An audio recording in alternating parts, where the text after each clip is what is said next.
I am Abhishek, and in this video I will be taking you through the ins and outs of the app iGPSInbox, which I have been lately involved with. The basic functionality of the app is to guide the students to a successful degree program with which they are enrolled. The app involves the use of push notifications, where the notifications tells the student about the major events about to happen or happening in the university, about all the deadlines that the student needs to submit regarding an assignment or a project. It also notifies the students about various statistics, for example, one of which includes their grades, and there are lots more and more different types of notifications that a student can receive. So this app has its presence as both a web app and an iOS app along with the Android app. The web app also has an advisor and an admin panel, which the mobile apps does not have. Moreover, this app is specifically designed for the students and the advisors of Indiana University. So let's go ahead and explore what this app has in store for us. So let's click on the student button. When I click on the student button, I am taken to the Central Authentication Service page, which is the login page for the Indiana University. Hence, people who have this login credentials can only access this application. So let's go ahead and log in and check what it has. Okay, so now I have logged in with my credentials, and let's press the login button. So when I press the login button, I am taken to a page where you can see a list of all the messages that the particular student has. So from the user's perspective, the user can view all these messages in three different tabs, that is the all, the unread and the read, where the all signifies that these are the all messages that you have, unread signifies these are the unread messages, and read signifies that these are all the read messages.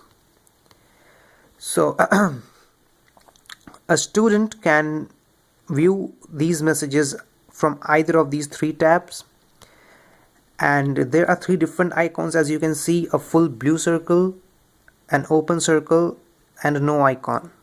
So a full blue circle means that the message has not been read, an open circle means that the message has been read, and no circle means that the message has been read and appropriate actions have been taken on that message. Moreover, this all tab has a swipe to refresh layout at the back, where the student can swipe to refresh, whereas these two tabs doesn't have that. So let's go ahead and click on one of the messages. So that message automatically gets added to the read list. As you can see, a message popped up. The detailed message consists of three different cards, where the first card tells about the message, the second card gives the details about the events, if any, and the third card is a sort of micro survey. So any message will compulsorily have this first card, but may or may not have the other two cards, as in this message. So let's see what each card does. This card has the message heading with the timestamp and the division from where this message was sent.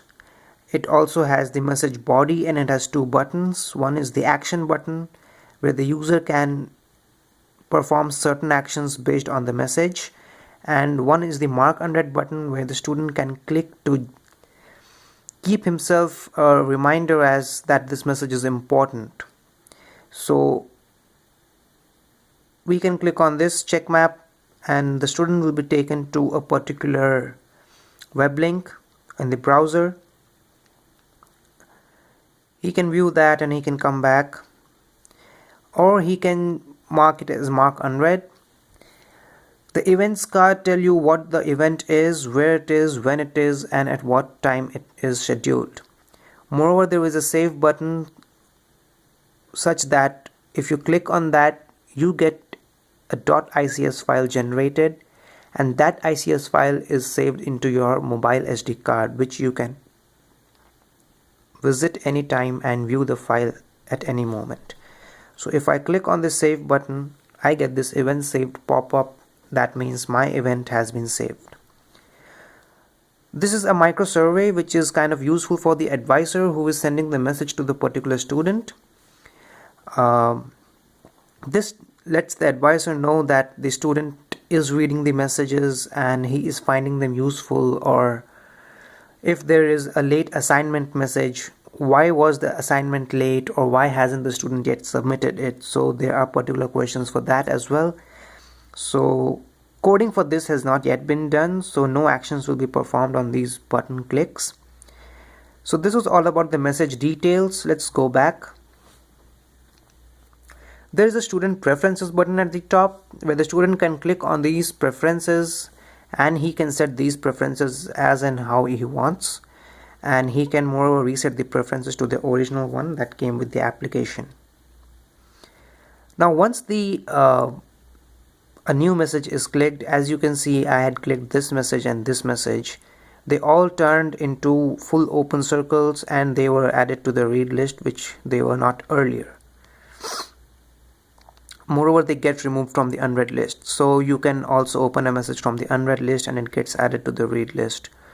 Or you can open a message from the read list and you can perform actions. So all sort of things can be done from any of these three tabs, which makes the application very simple and very easy to use.